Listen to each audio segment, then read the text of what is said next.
যাসনি কেন রে? তোর তো হ্যাপি হওয়ার কথা, আজকের পর কেউ তোকে হাইজ্যাক করে কোথাও নিয়েও যাবে না, আর তুই গুড গার্লের মতন টাইমলি বাড়িও ফিরে আসতে পারবি, তাই না? কিন্তু আমি তো ভেবেছিলাম তুই আসবি আমায় নিতে। তুই যা ভাববি সেটা কি সবসময় হবে? আমিও তো অনেক কিছু ভাবি, তার মধ্যে কটা আর ফুলফিল হয়? আমি তোর বয়ফ্রেন্ডও নই আর নাই তোর ড্রাইভার, তাহলে রোজ রোজ আমি তোকে আনতে যাবো কেন? এই বন্নি, এই বন্নি, তুই কি কিছু মনে করলি রে? এই দেখ, আমি কিন্তু ওইভাবে কথাগুলো বলতে চাই। বাদ দে, তোর গাড়ি আজ থেকে তুই চালাবি, চালিয়ে যাবি চালিয়ে আসবি, দেখবি কোনো প্রবলেমই থাকবে না। এই বন্নি, তুই এভাবে কথাগুলো বলছিস কেন? তুই তো জানিস আমি ওটা চালাতে পারি না, আর পারি না বলেই তোকে দিয়েছি। দেখলি দেখলি, কথায় কথায় তুই আমাকে ঠিক মনে করে দিলি যে জিনিসগুলো তোর। আরে না না, এই তুই কি আমার উপর রাগ করেছিস? আমি তোর উপর রাগ করা কে? হ্যাঁ, আমি রাগ করি, অভিমান করি, দুঃখ পাই, তাতে কি তোর খুব একটা যায় আসবে?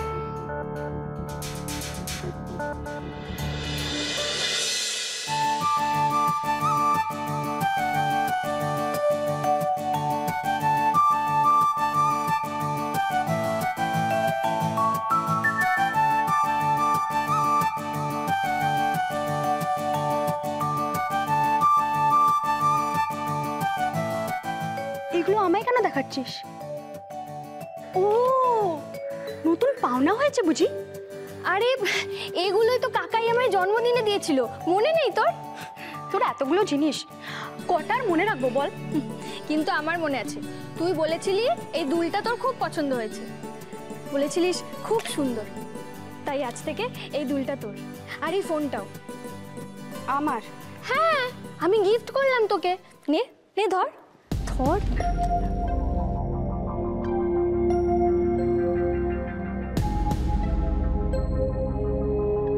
আচ্ছা, এগুলো আমাকে দেবার কারণটা কি? ও আচ্ছা, এবার থেকে তুই এখানে ওখানে যাবি আর তোকে আনতে যাওয়ার ডিউটি আমার, তাই তো?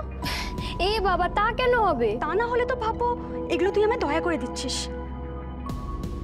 না হলে কাজের লোকের মেয়েকে আর। বন্নি, ছি ছি ছি বন্নি, তোকে আমি কতবার বলেছি তুই এই কথাগুলো, তুই ভুল করেও আর কখনো এই কথাগুলো তুলবি না। দেখ, তুই আমার বন্ধু।